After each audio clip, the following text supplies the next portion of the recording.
வணக்கம். நான் சுபவீர பாண்டியன்.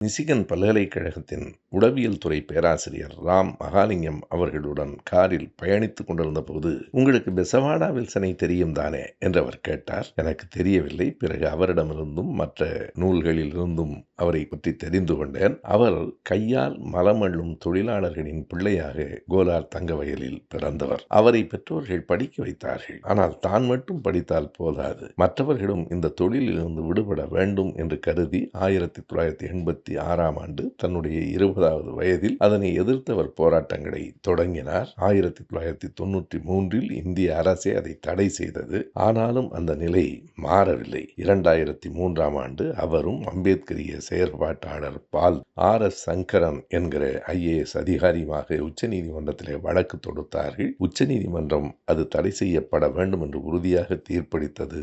இருந்தாலும் என்ன பயன்? இன்றைக்கு தமிழ்நாட்டில் அங்கொன்றும் இங்கொன்றுமாக வட இந்தியாவில் எங்கு பார்த்தாலும் கையால் மலம் அள்ளும் தொழிலாளர்களை பார்க்க முடிகிறது. அதனை எதிர்த்து போராடி கொண்டிருக்கிற பெசவாடா வில்சனை இன்று வரை தெரிந்து கொள்ளாமல் இருந்திருக்கிறோமே என்று எனக்கு வெட்கமாக இருந்தது. அமெரிக்காவில் மாவீரன் மார்ட்டின் லூதர் கிங் ஜூனியர் பிறந்த ஜார்ஜியா மாநிலத்தின் அட்லாண்டா நகருக்கு சென்றிருந்த போது அவருடைய நினைவிடத்தை காணும் வாய்ப்பு கிடைத்தது. அவருடைய நினைவிடம் முழுவதும் அவருடைய கருத்துகள் எழுத்துகளாய், படங்களாய், காட்சிகளாய் விரிந்து கிடந்தன. ஒவ்வொன்றும் நம்மை அந்த இடத்திலேயே நின்று நிலைத்து கருத்தை உள்வாங்கிக் கொள்ளச் சொன்னது. அவர் கூறியிருக்கிற சில செய்திகள் வியப்பாக இருக்கின்றன. எது ஆபத்தானது, யார் ஆபத்தானவர்கள் என்று கேட்டால் அவர் சொல்லுகிற விடை வேறு மாதிரி இருக்கிறது. நாம் பொதுவாக 3 வகையான மனிதர்களை சந்திக்கிறோம். நம் கருத்துக்களை ஏற்றுக்கொள்ளுகிற தோழர்கள், அல்லது நம்மை எதிர் திசையில இருந்து எதிர்க்கிறவர்கள். இவர்கள் 2 பேரையும் தாண்டி நான் எதிலும் ஈடுபட்டுக் கொள்வதில்லை, நான் உண்டு, என் வேலை உண்டு என்று இருக்கிறவன் என்று சொல்லுகிற நடுநிலை ஆளர்கள். அப்படி ஒரு பெயர் அவர்களுக்கு உண்டு. இவர்களில் எதிரிகள் தான் ஆபத்தானவர்கள் என்று நாம் கருதுவோம். மார்ட்டின் லூதர் கிங் சொல்லுகிறார், இல்லை இல்லை, எதிரிகளின் கூச்சலை விட நண்பர்களின் மௌனமே ஆபத்தானது என்கிறார். உண்மை உணர்ந்தும் எது சரி என்று தெரிந்தும் அதை வெளிப்படுத்தாமல் அமைதியாக இருக்கிறார்களே, அந்த மௌனம்தான் ஆபத்து, அவர்கள்தான் ஆபத்தானவர்கள் என்கிறார் மார்ட்டின் லூதர் கிங். திராவிடம் என்னும் சொல்லையே எதிர்க்கும் சில தமிழ் தேசிய உணர்வாளர்கள் என்று கூறிக்கொள்வோர் தங்களினுடைய தமிழ் தேசிய உணர்வையும் திராவிட இயக்க எதிர்ப்பையும் ஈழத்திலிருந்து தான் பெற்றோம் என்கிறார்கள். ஆனால் ஈழத்தினுடைய போராளிகளாலும் மக்களாலும் போற்றப்பட்ட மிகச்சிறந்த ஆய்வாளர் சிவத்தம்பி அவர்கள் தன்னுடைய கட்டுரை ஒன்றில் இதற்கு நேர் எதிரான கருத்தை தெரிவித்துள்ளார். அந்த கட்டுரை வானமாமலை அவர்கள் நடத்திய நாவாவின் ஆராய்ச்சி என்னும் ஆராய்ச்சி 8இல் 1997ஆம் ஆண்டு மே மாதம் வெளிவந்திருக்கிறது. அந்த கட்டுரையில் சிவத்தம்பி அவர்கள் இப்படி கூறுகிறார்: திராவிட இயக்க வரலாற்றில் அதன் கருத்து நிலை போக்கின் ஒரு முக்கிய பெரு பேராக அமைந்தது தமிழ் பிரஞை, தமிழ் தேசிய உணர்வு ஆகும் என்று கூறுகிறார். இந்த தமிழ் தேசிய உணர்வு என்பதே திராவிட இயக்கத்தினால் இந்த மண்ணில் எழுந்ததுதான் என்பது முனைவர் சிவத்தம்பி அவர்களினுடைய ஆய்வு. அவர் மிக பலராலும்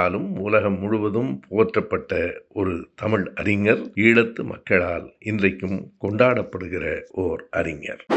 பழங்காலத்தில் ஒரு ஊரிலிருந்து இன்னொரு ஊருக்கு போகும் யாரும் கையில் உணவை எடுத்துக்கொண்டு போவதில்லை. வழியில் எந்த உணவகங்களும் இல்லை. காரணம், உணவு என்பது விலைக்கு அப்போது விற்கப்பட்டதே இல்லை. சங்க இலக்கிய நூல்களான 10 பாட்டில் ஒன்றில் எப்படியெல்லாம் வழிப்போக்கர்களுக்கு உணவு தரப்பட்டது என்பது விரிவாக சொல்லப்பட்டிருக்கிறது. காலை நேரத்தில் மீன் உணவை கொடுத்திருக்கிறார்கள். மதியம் புளிச்சோறும் மான் கறியும், இரவில் நண்டு விரவிய வெண்சோறு என்று கூறப்படுகிறது. இவை அனைத்தும் வழிப்போக்கர்களுக்கு இலவயமாக அல்லது அன்பான விருந்தோம்பலாக கொடுக்கப்பட்டிருக்கிறது. இந்த உணவு ஒவ்வொன்றுக்கும் ஒவ்வொரு பெயரும் சூட்டப்பட்டிருக்கிறது. மதிய நேரத்தில் வழங்கப்படும் உணவு சட்டிச்சோறு, இரவு நேரத்தில் கொடுக்கப்படுவது இராச்சோறு அல்லது நிலாச்சோறு. ஒரு மன்னன் படையெடுத்து போகிற போது தன் வீரர்களோடு அமர்ந்து உண்ணும் உணவுக்கு பெருஞ்சோறு என்று பெயர். பிற்காலத்திலே தான் பாரதி கேட்டது போல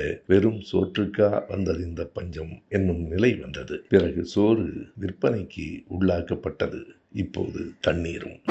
1952 முதல் 54 வரை தமிழ்நாட்டின் முதலமைச்சராக இருந்தவர் ராஜாஜி அவர்கள். அப்போது முதலமைச்சருக்கு ஒரு கடிதம் வருகிறது. தமிழன் என்கிற பெயரில் ஒருவர் எழுதியிருக்கிறார். நான் மெட்ராஸ் அசோக் தியேட்டரில் பராசக்தி என்று ஒரு படம் பார்த்தேன். இதுவரையில் என் வாழ்நாளில் காணாத காட்சி. மக்கள் குறுகிய பாதை ஒன்றில் முண்டி அடித்துக்கொண்டு மிருகங்களைப் போல முன்னேறுகிறார்கள். போலீஸ் தடியடியை கூட அவர்கள் பொருட்படுத்தவில்லை.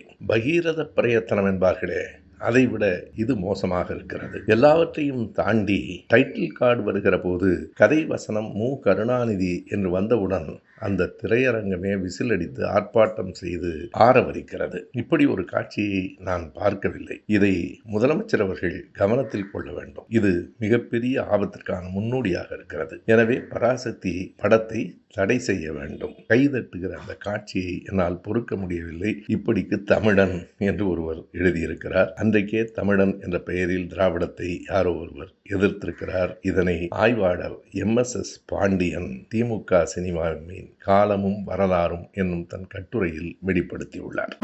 உலகில் உள்ள எல்லா மதங்களும் ஆன்மாவையும் மறுபிறப்பையும் ஏற்கின்றன. பௌத்தம்தான் அதை மறுக்கிறது. அனான்மவாதம் என்றே சொல்லுகிறது. ஆன்மா என்று ஒன்று கிடையாது என்பது பௌத்தம். ஆனால் பௌத்தத்தை பின்பற்றுவதாக சொல்லுகிறவர்கள் பிற்காலத்தில் நிறைய செய்திகளை திரித்து விட்டார்கள். மகாயானம் ஹீனயானம் என்று பிரித்தார்கள். ஹீனயானம் என்றால் குறுகிய வழி. உண்மையில் அதனை தேரவாதம் என்றுதான் சொல்ல வேண்டும். மணிமேகலை பௌத்த மத காப்பியம் என்று சொல்லப்படுகிறது. ஆனால் மணிமேகலை கூட மறுபிறப்பை ஏற்றுக்கொண்டு எழுதியிருப்பதை நம்மால் பார்க்க முடிகிறது. மணிமேகலையின் முதல் காதையிலேயே பிறந்தார் பெறுவது பெருகிய துன்பம், பிறவார் உருவது பெரும் பேரின்பம், பற்றின் வருவது முன்னது பின்னது அற்றோர் உருவது என்று மாதவி பயந்த மாலையிடம் சொல்வதாக, அதாவது தனக்கு ஒரு குருநாதர் இப்படி சொன்னார் என்று சொல்வதாக அமைந்திருக்கிறது. பற்றுடையவர்கள் மறுபடியும் பிறப்பார்கள், அற்றவர்கள் மறுபிறப்பு எடுக்க மாட்டார்கள் என்று சொல்வதெல்லாம் பௌத்த மத காப்பியம் என்று சொல்லப்படும்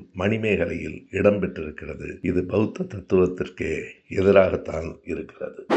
சாதி அடிப்படையில், பால் அடிப்படையில், இன மத மொழி அடிப்படையில், நிற அடிப்படையில் தான் ஒடுக்குமுறைகள் நிகழும் என்று சொல்ல முடியாது. ஒரே இனத்தவர்கள், ஒரே நிறத்தவர்கள் ஒருவர் இன்னொருவரை அடக்கிய வரலாறும் உலகத்திலே உண்டு. 19ஆம் நூற்றாண்டின் முதல் பாதி, அதாவது 1801 1850 வரையிலான காலகட்டத்தை உலகத்தினுடைய தொழிற்புரட்சி காலம் என்று சொல்லுவார்கள். இங்கிலாந்திலே தான் தொழிற்புரட்சி செழித்து ஓங்கியது. ஆனால் இங்கிலாந்தின் ஒரு பகுதியாக இருந்த அயர்லாந்து, அது வட அயர்லாந்து, தென் அயர்லாந்து என்று இரண்டாக பிரிக்கப்பட்டு அயர்லாந்து நாடு சுரண்டப்பட்டது. அயர்லாந்திலே இருந்து விளைபொருள்கள் எல்லாம் இங்கிலாந்துக்கு சந்தைக்கு வந்து சேர்ந்தன. ஆனால் அயர்லாந்திலே மூலப்பொருள் இல்லை, தாது வளம் இல்லை. எனவே அங்கே தொழில் வளரவில்லை. அயர்லாந்து மக்களினுடைய உழைப்பை அப்படியே இங்கிலாந்து சுரண்டி கொண்டது. அதனை எதிர்த்து 1842 ஒரு மிகப்பெரிய பேரணியை அவர்கள் நடத்திய போது அனைவரையும் இராணுவத்தை அனுப்பி சுட்டு தள்ளிவிடுவோம் என்று பிரித்தானிய அரசு சொல்ல